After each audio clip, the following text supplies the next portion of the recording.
Can you explain to folks what was the driving force behind going that extra dimension? Well, it's interesting. It so I'm writing Substack daily, Monday through Friday. Mhm. Something called Sparked or Sparks, Daily Sparks, which are really short mindset messages, Mhm. short grounding practices.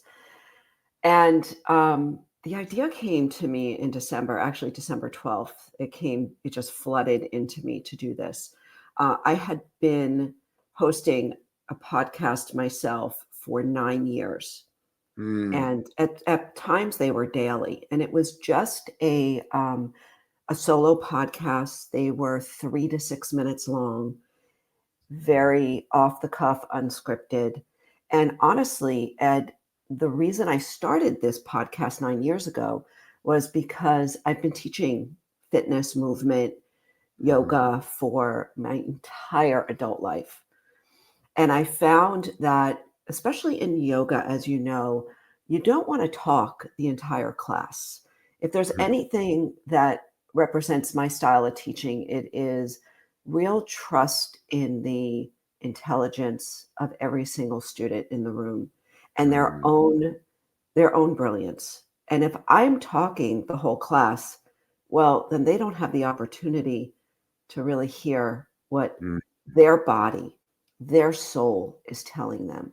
So I was curtailing a lot of what was coming through as a teacher. There's so much intelligence, collective intelligence in a yoga practice.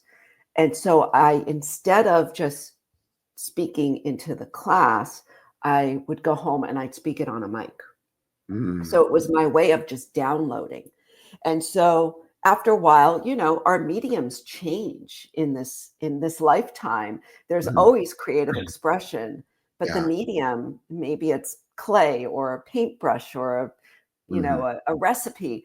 But so I'm always leaning into and sensing into what's next.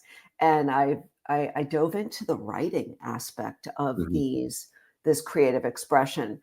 So I am just having the best time writing them and meeting people and hearing about what sparks them because Mhm.